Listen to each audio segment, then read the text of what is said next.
Then the man said, let me go, for it is daybreak. But Jacob replied, I will not let you go unless you bless me. The man asked him, what is your name? Jacob answered. Then the man said, your name will no longer be Jacob, but Israel, because you have struggled with God and with men and have overcame. Then the man said, then Jacob said, please tell me your name. But he replied, why do you ask my name? Then he blessed him there. That is Genesis 32 and verse 26 to 29. Hearing the voice of God. There is something I would like you to capture here. Look at the verse 30. Look at verse 30, Genesis 32, 30. Jacob called the place Peniel, saying, it is because I saw God face to face, and yet my life was spared. So who was this man who was fighting with Jacob? Was God. Peniel means face of God.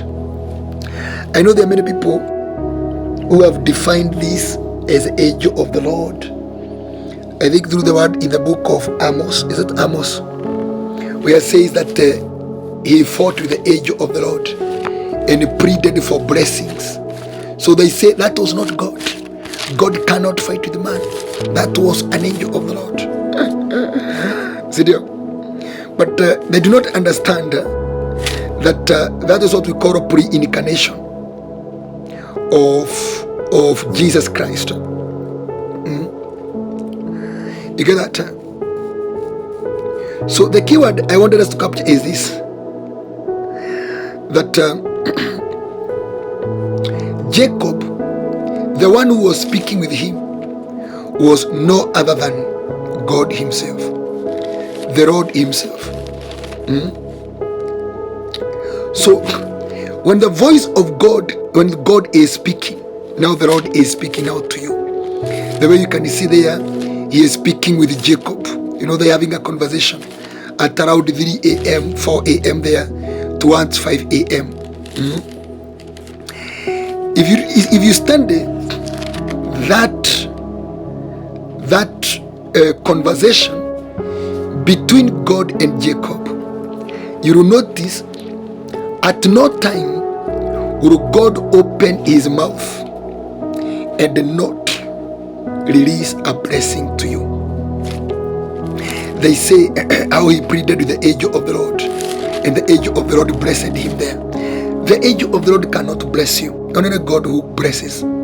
So that angel was a pre-incarnation of Jesus Christ. That's why you see now Jesus came now as that man, and now he came here on earth. That's why you see Jesus also appeared to Abraham in Genesis 18. So notice here, let's now leave that aside and focus on the same. If you go back to verse 26, he said, then the man said, let me go, for it is daybreak. But Jacob prayed, I will not let you go unless you bless me. The man said to him, what is your name? Jacob, he answered. Then the man said, your name will no longer be Jacob, but Israel, because you have struggled with God and with men and have overcome. So this is a keyword. What kind of the men had Jacob struggled with? His brother Esau and his uncle Laban.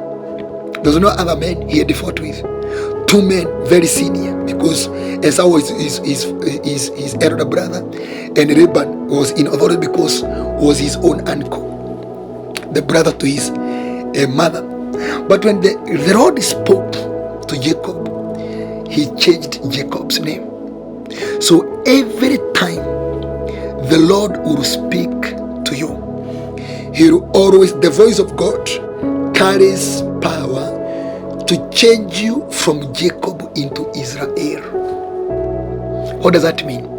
Every time you will hear the voice of God, the voice of God will always translate you from carnality into spirituality.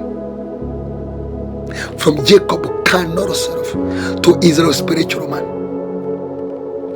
The voice of God will never speak to you and fail to translate you into something else. The voice of God always carries transformative energies.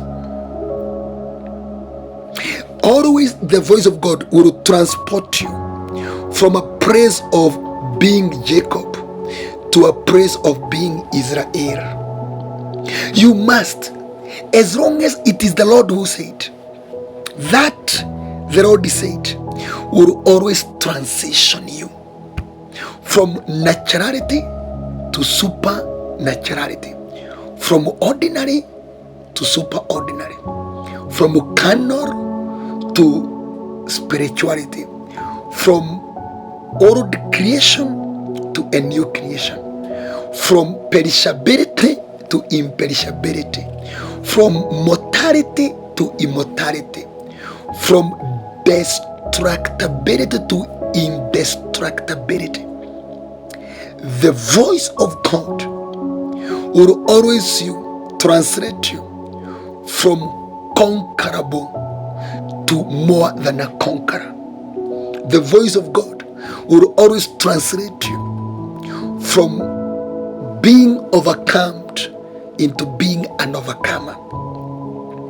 The voice of God will always carry you from being triumphed into being a triumphant. The voice of God will always translate you from disease or sick to healed, to health. Will always translate you from curse to blessing. Will always translate you from failure to success. Will always translate you from an aspect of Jacob to Israel. That is why you need God to speak. Even if he has put a mask that he does not want to speak to you, just make sure he speaks. He is not barred. Our God has a mouth. He must speak, and he must speak audibly, a voice that we can consume. He will always translate you from unqualified to very qualified, from rejected to being accepted. He will always translate you from being deserted into Beura, from being abandoned into Hephzibah, from being rejected into Hephzibah. He will always translate you into a daylight. Just imagine, he was there as Jacob, just Jacob. Jacob means struggle. It means struggling, suffering. Jacob means deceiver. Jacob means conman. Jacob means a coward. Jacob means somebody who is always running away. Jacob means you deceive and you get deceived. Jacob means making blunders of life.